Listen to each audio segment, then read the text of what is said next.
how's it going? I'm going to show you quickly how to make a Flemish twist string jig. You don't really need one to make strings, but they're useful in determining measurements for string lengths and getting your bundles and stuff together. Just make life easier, basically. Righto. So this is my pine board.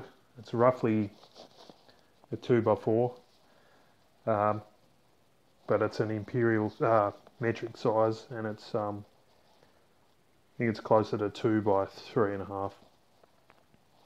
I'll put the link in the description for the plans that I used, which I just scoured from the internet.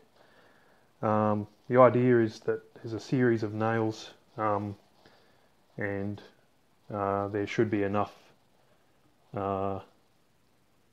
options here to get you through from youth bows to long bows, like English long bows. All I've done is done up the rough measurements, marked where I'm going to put my nails. My old jig had brass rod that I would just insert into holes drilled here, but I'm not going to bother with that this time. And then here are the nails holes for working out how many strands of string I need. I'm never going to need 22 strands, I'm guessing, but whatever, doesn't hurt to overcompensate. And here I've just marked a ruler so I can work out where to start my loops and how long the loops should be for.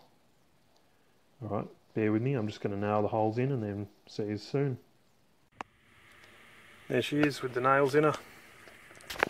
Super easy to make, probably took half hour or so. Cost me $13 Aussie for the board and the nails. I think I already had the nails hanging around, but yeah, thought why not.